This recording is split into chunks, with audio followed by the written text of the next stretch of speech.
دوستان سلام، امیدوارم هر جا که هستید حالتون خوب، تحت و سلامت، اینجور چیزا باشید و غیره. من رومینا هستم از کانال یوتیوبی رومینا تیوی و اینستاگرام رومینا تیوی 2020 اومدم راجع به چیزی صحبت کنم، چون امروز یک سری مطالبی دیدم که یاد این قضیه افتادم و گفتم که اگه بدونید خیلی شاید به دردتون بخوره. شاید هم کسی گوش نده به حرفم، ولی من دارم حرفمو میزنم. این چیزهایی که من دارم بهتون میگم هم تجربیات خودمه، هم درس زندگیه. این که میگم درس زندگی رو بعدا متوجه میشید چرا در ادامه. صدام گرفته، ببخشید. من حقیقتش چرا این اولین مسئله اینه که چرا دارم این ویدیو رو ضبط میکنم، چون شما یک سری چیزها رو بهش آگاهی پیدا کنید و این ویدیو رو لطفاً کوچکترین به بزرگترین کاری که شما میتونید بر من بکنید، چه دوست من هستی، اگه دوست من هستی داری این ویدیو رو میبینی، چه دوست من نیستی، اصلا هر کی هستی، لطفاً این ویدیو رو شیر کن.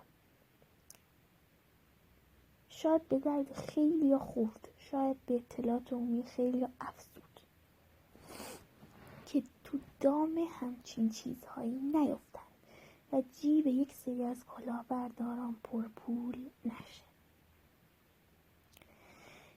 خب چی شد که من تصمیم گرفتم ویدیو رو ضبط کنم؟ یعنی چی شد که اصلا فکر اصلا جرقه خورد تو ذهنم؟ توی یه سایتی داشتم میچرخیدم، توی یکی از این سایت های درآمدی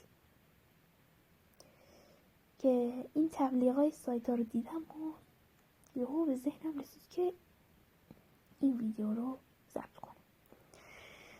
چی شد که من وارد درآمدهای اینترنتی شدم؟ من 2 سال پیش حدوداً، نمیدونم 2 سال پیش یا 3 سال پیش، 97 فکر میکنم بود، سال 97 تابستون توی یکی از این کانالای هک و امنیت جوین بودم. من کلاً گیر هک و امنیت شده بودم، داستان هکینگ و چجوری میشه فلان گوشی رو هک کرد و گیر بودم دیگه. خلاصه توی یکی از این کانال‌ها که جوین بودم، این شخص میاد کانال دیگه هم میزنه، اون کانال کسب درآمد. من از اونجایی که سابقه این شخص تو ذهن من خوب بود، چون پستای باحالی میذاشت، رفتم تو کانالش جوین شدم، دیدم یه سری رباتایی هست که میشه باشون مثلا کسب درآمد کرد با دیدن تبلیغات و اینا. بهت یه پول خیلی کم عشقی دیگه، عشقی میرفتم مثلا توشون و ویو میزدم. الان رباتی هم هست، هنوزم پرداختی داره، ربات خارجیه، ولی خب دیگه اونجوریست که بتونی روش حساب کنی که مثلا 2000 تومان نهی گذاشته نیست. مثلا من تازه یه پاداش وفاداری بهش اضافه کرده، من وارد بحث نمیشه، فقط دارم میگم تبلیغم نیست. خلاصه ما رفتیم توی این ربات و شروع کردیم به دیدن تبلیغ. آدم وقتی تبلیغ میبینه، من خودم به شخصه مثلا متنش رو میشستم میخوندم یه ساعت. اون موقع خب من یه نوجوان میشه گفت، من یه نوجوان 15 سالم بود دیگه، 15 سالم بود، تازه هم وارد این معمولات شده بودم و داشتم با خودم میچرخیدم که برخوردم به یه ربات تلگرامی. اولا این ربات تلگرامی چجوری روش برخوردم؟ توی یکی از این کانال‌ها جوین شدم، کانال تبلیغاتی که ویو میزدم و یه ربات تلگرامی رو پیدا کردم که میگفت مثلا فلان قد سرمایه بذاری مثلا فلان قد سود میگیری. دقیق به یاد ندارم، ولی فقط میدونم که اسم این ربات اسپلیت بات. یه ربات تلگرامی هم بود. منم یه خورده پول داشتم، حالا زیادم نبود، ولی خب رفتم توش سرمایه گذاشتم و متاسفانه یا خوشبختانه نمیدونم حالا هرچی، بعد از یه مدتی ربات از کار افتاد و من نتونستم یک قرونم از اون پول بردارم. قصه ما به سر رسید، داره که علاقه به خونش نرسید، پوله دیگه از دستم پرید. ولی باز من چون یک آدم بسیار سرمدی بودم ناامید نشدم، چون اون کانالی که من توش عضو شده بودم تبلیغات رو ویو میزدن دیگه، کانال های مختلفی رو میدیدم، چون تو اون کانال جوین شده بودم. اون کانال خارجی بود، بعد یه شخصی مثلا سایت ها رو میمد معرفی میکرد، سایت ها و ربات های مختلف برای سرمایه گذاری. اینا خوشون پشت پرده دارن، ولی خب من نیومدم که اینجوری اینا رو تبلیغ کنم. کل داستانی که از اول قضیه کسب درآمدم برام پیش اومد و بهتون بگم که برسم به یک سری چیزهای دیگه. بعد از اینکه این اتفاقات افتاد به من پولم از دست دادم، باز ناامید نگشته و دنبال یک سایت دیگر برای کسب درآمد رفتم، یعنی برای از این سرمایه‌گذاری، چون موقع خیلی سایت‌های سرمایه‌گذاری داشت پا می‌گرفت. گذشت و من از این ربات کلیدی در اومدم و گفتم ویلش کن بابا، دستمون درد گرفت، برش کن، زیادم پول به ما نمیده که، پول چیپسمون هم در نمیاد. یهو همین حدودای تابستون 97 بود، باز قاطی کردم، 97 بود. باز با یه گروه ایرانی آشنا شدم، یه گروه ایرانی بود. من موقع خیلی گیره ارز رمزنگاری و دیجیتال و بیت کوین و این چیزا شده بودم، اگه میدونید که چیزی نمیدونم. باز با یه گروهی آشنا شدم که یه سایتی رو آورده بود بالا، اینجا اسمشم میگم کامل، برام مهم چه اتفاقی بیفته، من از کسی نمیترسم که، به نام مستر دیجی کوین. خلاصه این سایت با ارز رمزنگاری دوج کوین پول میگرفت از ملت، که اگه نمیدونی ارز رمزنگاری چیه من بعداً واسش ویدیو ضبط میکنم، ولی حالا فقط بدونید که ارز رمزنگاری یه پول اینترنتیه، یه واحد پول اینترنتی، یعنی کارت بانکی اینا نمیخواد، توی یه کیف پول دیجیتالی نگهش میداری و میتونی مثل پول واقعی خرجش کنی، هر کدومش هم یه ارزش خاصی داره، حالا بعداً به این میرسیم. زیاد حرف زدم، سرتان را درد نیاورم، رفتم تو این سایت سرمایه گذاری کردم. بالا سریمم که این سایت ها معمولا یه لینک زیر مجموعه گیری دارن که میای و اینو معرفی میکنی به یکی از دوستات، مثلا این درصد بهت پول میده، پولی که اونا سرمایه گذاشتن. مثلا اگه 10%، مثلا اگه تو $100 سرمایه گذاری تو این سایت، $10 میره واسه بالا سری، یعنی این واسه هر سایتی متفاوت. بالا سری هم که خب مشخص بود و باش در ارتباط بودم و یهو اومد گفتش که پول تو از این سایت بیار بیرون، این سایت کلاهبرداری داره اسکم میشه، اسکم کلاهبرداری. اون موقع زیاد تو فاز دونستن نبودم، فقط میذاشتم تو پولو تو سایت. ما سودی نبردیم از اون سایت، اما زیاد حرف زدم، نباید اینقدر داستان تراشی میکردم. اما کل قضیه اینه که من به شدت توی این سایت از دست دادم، تو اون سایت از دست ندادم پولو، اما بعد از اینکه من از اون سایت اومدم بیرون، خیلی از هموطنانم تو اون سایت مال باخته شدن. همین الانم برای خودش دکون وا کرده این بشر، همین سازنده سایت اماردی یا مستر اماردیجی هم من بهش میگفتم یه دورانی، مستر دیجی کوین. خلاص الان دیگه واسه خودش کوین ساخت و کلاهبرداریش وارد فاز جدیدی شده که من راجع به اونم میگم، ولی فعلا دارم راجع به چیز دیگه صحبت میکنم. این سایت هایی که من توش سرمایه میذاشتم و ربات هایی که من راجع بهشون صحبت کردم اسمشون هست سایت ها یه پانزی. پانزی چیه؟ پانزی یه شخصی بود، نمیدونم از کجا، یه شخصی بود از ناکجا آباد، نمیدونم حالا کجا، واقعا یادم رفته، که اومد و یک شیوه جدیدی از کلاهبرداری رو ساخت. که اومد گفت فلان کس به من $10 بده، من به تو $50 میدم بعد از مثلا 10 روز. اما یه شرط داره، تو باید مثلا 30 نفر رو معرفی کنی به 30 نفر رو معرفی کنی به من که مثلا هر کدومشون به $10 بدن یا بیشتر. مثال کلاهبرداری پانزی اینجوری. وقتی تو میای یه پولی رو توی سایتی سرمایه گذاری میکنی،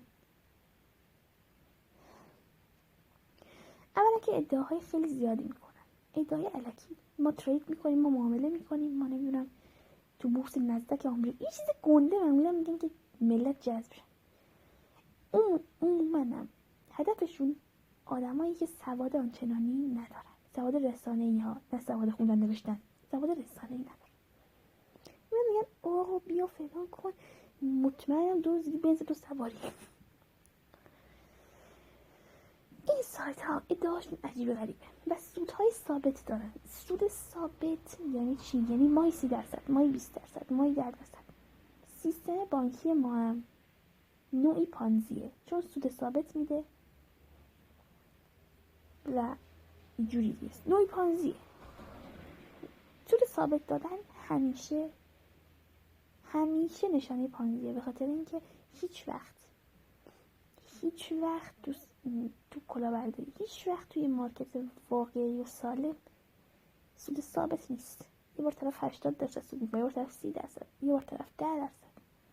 اگر هم کسی میخواست ترید انجام بده یا توی سهام اپل مثلا فلان سرمایه گذاری کنه که این ادعا رو اینا میکنن، نمیومد یه پول ما رو برداره. عاشق چشابوی ما نیستی. مثلا بیت کوین ماین میکنیم، ما استخراج فلان میکنیم، چیزایی که خیلی نمیدونن چیه.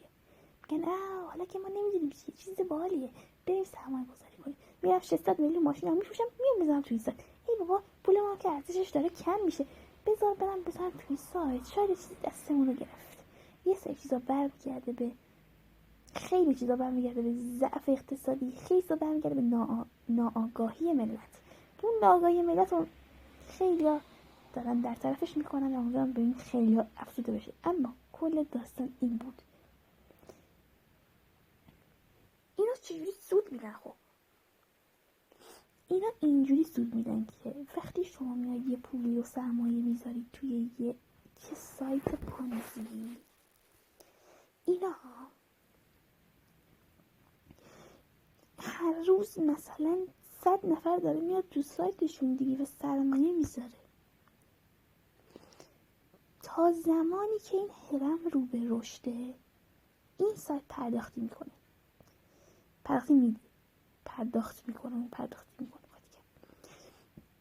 یعنی تا زمانی که آدم جدید توی این سایت ها بیاد پرداختی داره.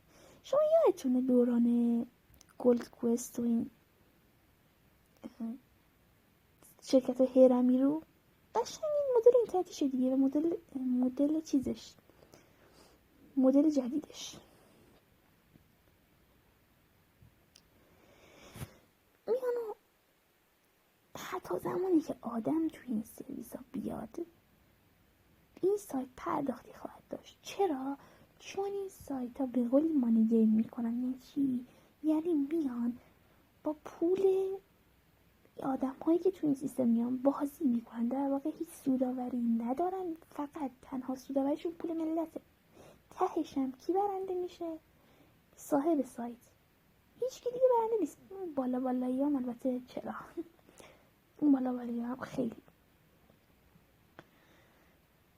اما کل داستان اینه که مانی گیمه دیگه. تا زمانی که پول تو سایت تزریق شد، تا زمانی که ایکس و ایگرگ بیان پول بذارن، خب به تو میده دیگه، پرداخت میکنن.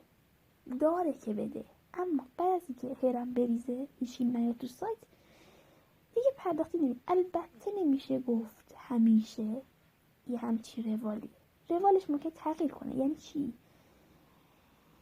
مدیر سایت یک تارگت یا یک هدف مالی تنظیم، مثلا میگه بعد از اینکه به 5 میلیون دلار رسید، پولایی که وارد این سایت شد جمع میکنم بیارم، هیچکم دستش به من نمیرسه. و راستم میگه هیچکم دستش نمیرسه، حداقل اینجا. حداقل چه 100% اینجا.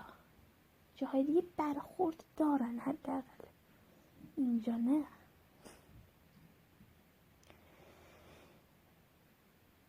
و چند مورد. یک، اگه این سایت ها درگاه بانکی ایرانی را پذیرفتن، یعنی درگاه چیه؟ مثلا دیجیکالا چیه؟ وقتی شما میخواید چیزی بخرید میرید شماره کارت میزنید، دوم میرید اینا رو میرید، پول از حسابتون برداشته میشه. اگه یک همچین درگاهی سایت ها داشتن، دلیل بر اعتبار سایت ها نیست، چون سیستم پرداختی ایران فقط پول براش مهمه. دو، اگه این سایت ها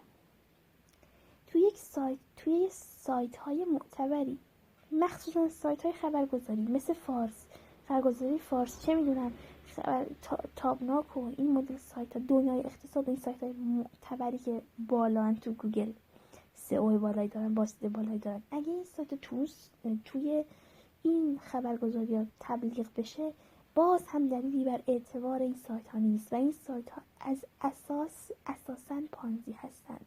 چرا؟ یه چیزی ما توی خبرگزاری داریم به نام رپورتاج آگهی که از اون جایی که به شدت توی مملکت ما روی سایت های خبرگزاری نظارت وجود داره، نمیان رپورتاج آگهی ها رو بگن که عزیز من وقتی تو داری رپورتاج آگهی میزنی، رپورتاج آگهی هایی که مربوط به جیب مردم میشه رو نذار.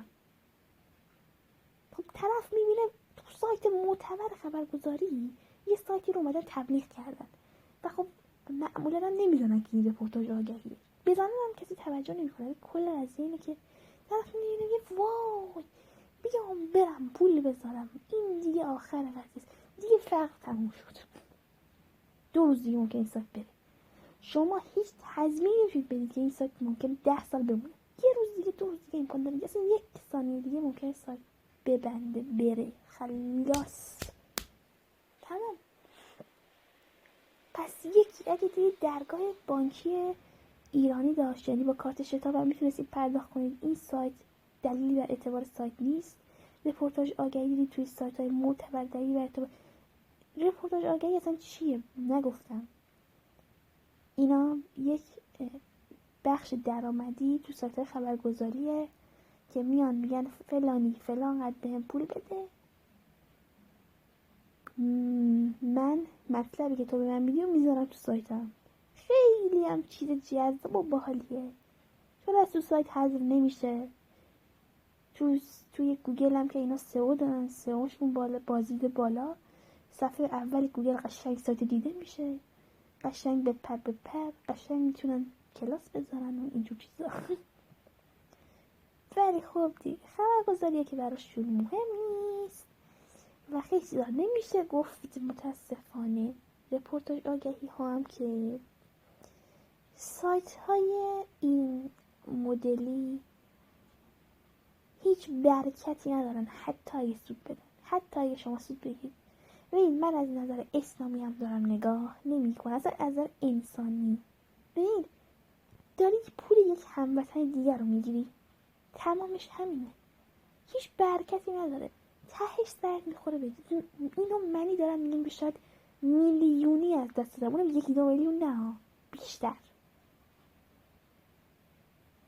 اینو من دارم میگم بعد از مدتی خیلی طولانی که در چیز یعنی سکوت بودم، من دارم اینو میگم من از دست دادم خیلی. یعنی اگه این پانزی و فیشینگ خیلی از من زد، فیشینگ هم حالا بعدم میگم راجبش صحبت میکنم. اینقدر که من اینجا این دوتا سایت تو این دوتا جاها از دست دادم، اگه این دوتا نبود شاید من خیلی بیشتر پول داشتم. کل داستان اینه، حواستون به این سایت ها باشه، پول تو این سایت ها نذارید که جیبه یه سری از این کلاهبردارا پر شه.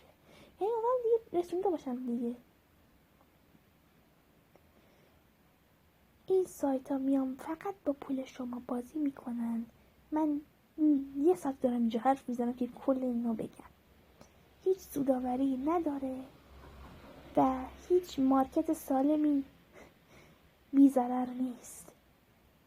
و درس زندگی ویدیو من اینجاست. چرا گفتم درس زندگی؟ اونم اینه، اگه دیدید یه پیشنهادی خیلی خیلی خیلی بیش از حد خوبه بهش شک کنید. یکی از این پیشنهادها برای من سایت‌های پانزی بود. من اگه بخوام راجع به سایت‌های پانزی، اتفاقایی که برای من توی این سایت‌ها افتاد، با آدم‌هایی که توی این سایت‌ها آشنا شدم و مشارکت کردم، اگه بخوام راجع به اینا واسهتون صحبت کنم، این ویدیو نیست دیگه، این تبدیل میشه به کتاب. اینقدر من دیدم و تجربه کردم توی این سایت‌ها. هیچ مدل نمیشه ادعاهای اینا رو قبول نکنید. کلمات قلمبه سلمبه به کار میبرن، با ارزهای دیجیتال میگیرن و میگن ارزهای دیجیتال فلانن بمانن. و راجع به کلاهبرداری های روش دیگه هم من براتون صحبت میکنم. اما خب ویدیو من زیاد شد میدونم، اما شاید ارزشش رو داشته باشه که بشنید و این ویدیو رو ببینید. شاید کل جنبندی نکردم کلا، شاید خیلی از این شاخه به اون شاخه گفتم، ولی کلش این بود که به اطلاعاتون موتون اضافه میشه، کلا با این مدل کلاهبرداری آشنا میشید و غیره. اما هر جا که هستید حالتون خوب باشه ویدیو رو به اشتراک بذارید دوستان. خیلی دوستتون دارم و تا ویدیوهای بعدی شما رو به خدای بزرگ و مهربون میسپارم. خدا نگهدار.